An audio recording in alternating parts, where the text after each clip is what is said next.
శ్రీమాత్రే నమ. జై గురు దత్తాత్రేయ నమ. ఈ వీడియోలో మనం కుంభరాశి వారికి వారి జీవితంలో యోగించే దశలు తెలుసుకునే ప్రయత్నం చేద్దాం. మరి ఆ దశల్లో ఎటువంటి ఫలితాలు రావచ్చు, వాటిని ఏ విధంగా పరిష్కారం చేసుకోవాలి అన్న విషయాన్ని పరిశీలించే ప్రయత్నం చేద్దాం.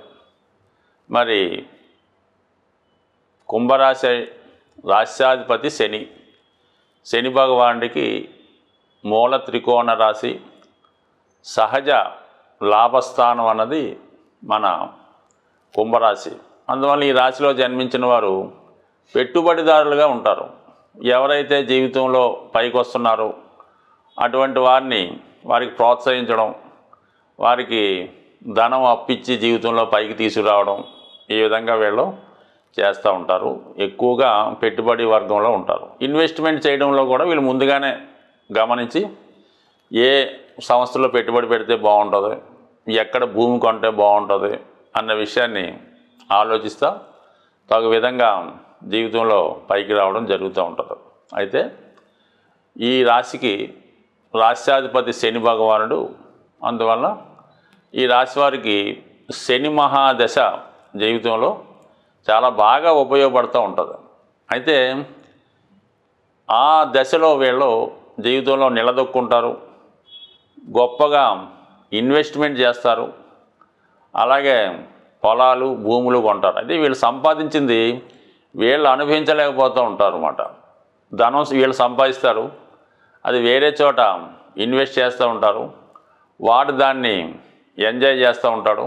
సో మొత్తం మీద ఏంటంటే ఈ రాశి వారికి శని మహాదశ బాగా యోగిస్తుంది, జీవితంలో నిలదొక్కునేలా చేస్తుంది, మంచి అనుభవం నేర్పుతుంది. జీవితంలో ఎవరిని నమ్మాలి, ఎవరిని నమ్మకూడదు, ఏం చెయ్యాలి, ఏమి చెయ్యకూడదు అన్న విషయాన్ని చెప్తూ ఉంటుంది. అందుకని వీళ్ళు శని మహాదశలో చాలా పొదుపుగా సంపాదించిన ధనం అంతా కూడా ఇతరులకి ఇవ్వడం వల్ల కానీ, లేదంటే వారి పిల్లలకి ఏదో స్థిరాస్తి కొని ఇవ్వడం కానీ జరుగుతూ ఉంటుంది. మొత్తం మీద ఓకే, శని మహాదశ అన్నది ఈ జీవితంలో చాలా బాగా నిలదొక్కునేలాగా అనుభవాన్ని నేర్పుతుంది. జీవితంలో గుణపాఠాలన్నీ ఇక్కడే నేర్చుకుంటాడు. దాని తర్వాత ఆటోమేటిక్గా వచ్చే బుధ మహాదశ పంచమ అష్టమాధిపతిగా తన యొక్క తెలివితేటలతో, లాజిక్తో తను సంపాదించిన ధనాన్ని ఇంకా వృద్ధిపరిచే విధంగా చేయడం జరుగుతుంది. అదే విద్యార్థి దశలో వచ్చినప్పుడు విద్యలో బాగా రాణిస్తాడంటే రీసెర్చ్ ఓరియంటెడ్ అన్నమాట. ఒక డాక్టరేట్ డిగ్రీ సంపాదించినంతగా ఆ సబ్జెక్ట్ని అంత లోతుగా చదవడం జరుగుతూ ఉంటుంది. ఎక్కువగా మంచి ఉన్నత స్థాయి విద్యావేత్తగా, ఒక వ్యాపారవేత్తగా తెలుసుకుంటాడు. అంటే కేవలం ఆలోచనతో ధనాన్ని సంపాదించే విధంగా సూక్ష్మ పద్ధతిలో నేర్చుకుంటాడు. మంచి లాజిక్కు, అలాగే ఎక్కడ పెట్టుబడితే ఎరుగుతుంది, ఎవరికి ఇస్తే తిరిగి వాడు మనకి ఇస్తాడనే విషయాలు తెలుసుకొని జాగ్రత్తగా ధనాన్ని ఇన్వెస్ట్ చేసి, అటు షేర్ మార్కెట్లో కానీ ఏ విధంగా ఇన్వెస్ట్ చేసినా కూడా కలిసి వచ్చే విధంగా అంత అనుభవాన్ని, అంత జ్ఞానాన్ని సంపాదిస్తూ ఉంటాడు స్వభావసిద్ధంగా బుధ మహాదశలో. ఇది కంటిన్యూగా వస్తాయన్నమాట. ఈ శని 19 సంవత్సరాలు, బుధుడు 17 సంవత్సరాలు, అంటే 36 సంవత్సరాలు జీవితంలో యోగించాలంటే ఈ దశలో ఇతనికి 3, 4 దశలుగా వచ్చినప్పుడు బ్రహ్మాండంగా జీవితంలో స్థిరపడి 36 సంవత్సరాలు మరి ఒక రాజులా బతికే అవకాశం ఉంది. అందుకనే సాధారణంగా ఈ ప్రారంభ జీవితంలో కుంభరాశి వారు 36 సంవత్సరాలు వచ్చేదాకా కూడా పెద్దగా ఏమీ సాధించలేకపోతూ ఉంటారు. అటు వ్యాపారంలో ఫెయిల్ కనబడుతుంటుంది, ప్రేమలో ఫెయిల్ అవుతుంటారు, జీవితంలో ఏమీ సాధించలేకపోతూ ఉంటారు. అయితే వీళ్ళ వల్ల ఇతరులు బాగుపడుతూ ఉంటారు. ఆ 36వ సంవత్సరం దాటి కొద్దిగా జ్ఞానోదయం అయి వాళ్ళ కోసం వాళ్ళు ఆలోచించి అప్పుడు కొంత జీవితంలో స్థిరపడుతూ ఉంటారు. ఏదైనా వీళ్ళకి 36 నుంచి 42 సంవత్సరాల మధ్యలో ఏదైనా సంపాదించుకున్నట్టు, లేదంటే మళ్ళీ అటు ఇటుగానే నడుస్తూ ఉంటుంది. అంటే వీళ్ళ ఈ 2 దశలు యోగిస్తుంది. ఈ బుధ మహాదశ అయిపోయిన తర్వాత మధ్యలో 7 సంవత్సరాలు కేతు మహాదశ వస్తుంది. అది మళ్ళీ ఇంటర్వెల్ లాంటిది. ఆ 7 సంవత్సరాలు పెద్ద గ్రోత్ ఏమి కనబడదు, ఏదో ఇంటర్వెల్లో టీ తాగినట్టు ఉంటుంది. దాని తర్వాత వచ్చే శుక్ర మహాదశ అంటే 20 సంవత్సరాలు. అది అప్పటికి 43 నుంచి 63 సంవత్సరాల మధ్యలో వస్తుంది. ఇంకా ఆ టైంలో శుక్రమాదశ వస్తే ఎలా ఉంటుంది?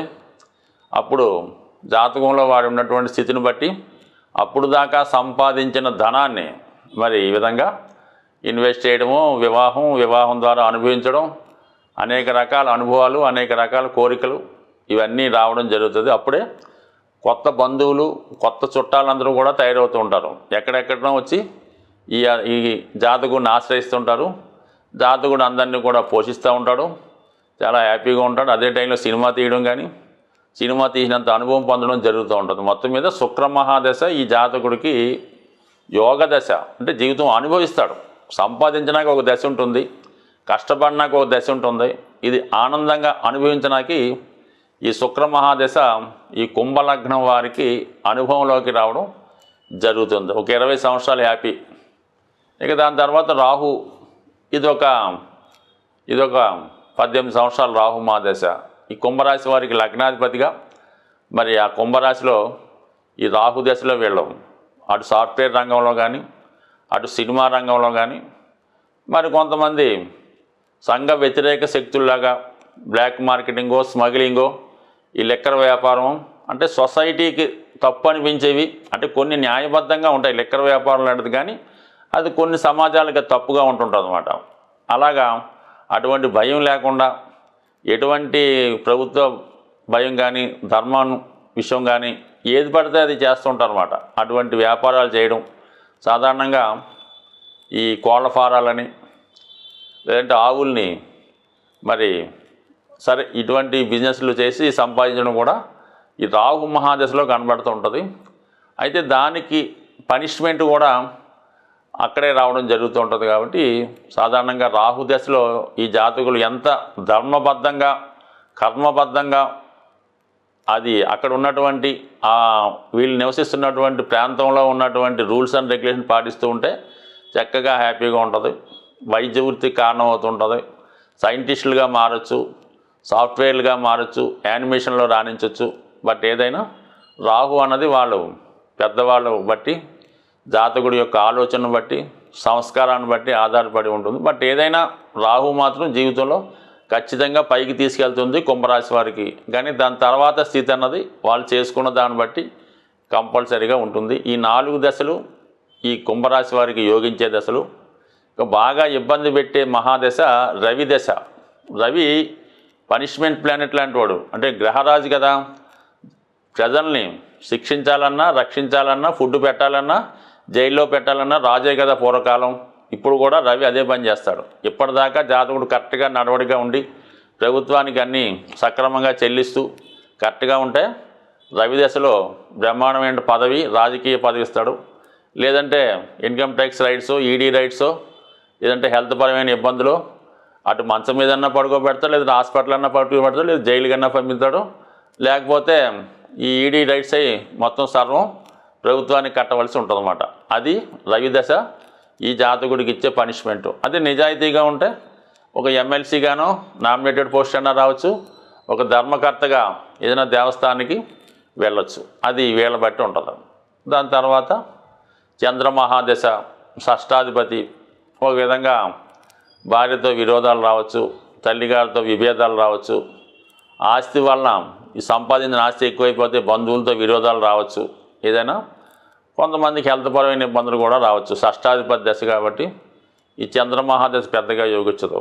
ఇంకా కుజుడు సరే ఎప్పుడూ కూడా దగ్గర బంధువులతో గొడవలు, భార్యతో విభేదాలు. అంటే ఈ దశలన్నీ కూడా ఎలా ఉంటాయంటే కుంభరాశి వారికి ఎక్కువ ధనం సంపాదిస్తే ఈ చంద్ర రవి కుజ దశలు ఇబ్బంది పెడుతుంటాయన్నమాట.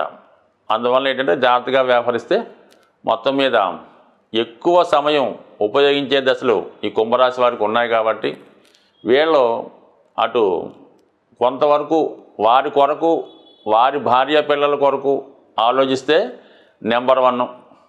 ఊరోళ్ళ కొరకు, వాళ్ళ కొరకు, వీరి కొరకు, అక్కర్లేని వారి కొరకు ఆలోచిస్తే, అంటే అయిన వాళ్ళకి ఆకుల్లోనూ కాని వారికి కంచాలని చెప్తూ ఉంటారు. అలా ప్రవర్తిస్తే మాత్రం చివరికి వీళ్ళకి ఏమీ లేకుండా పోవడం జరుగుద్ది. స్వస్తి.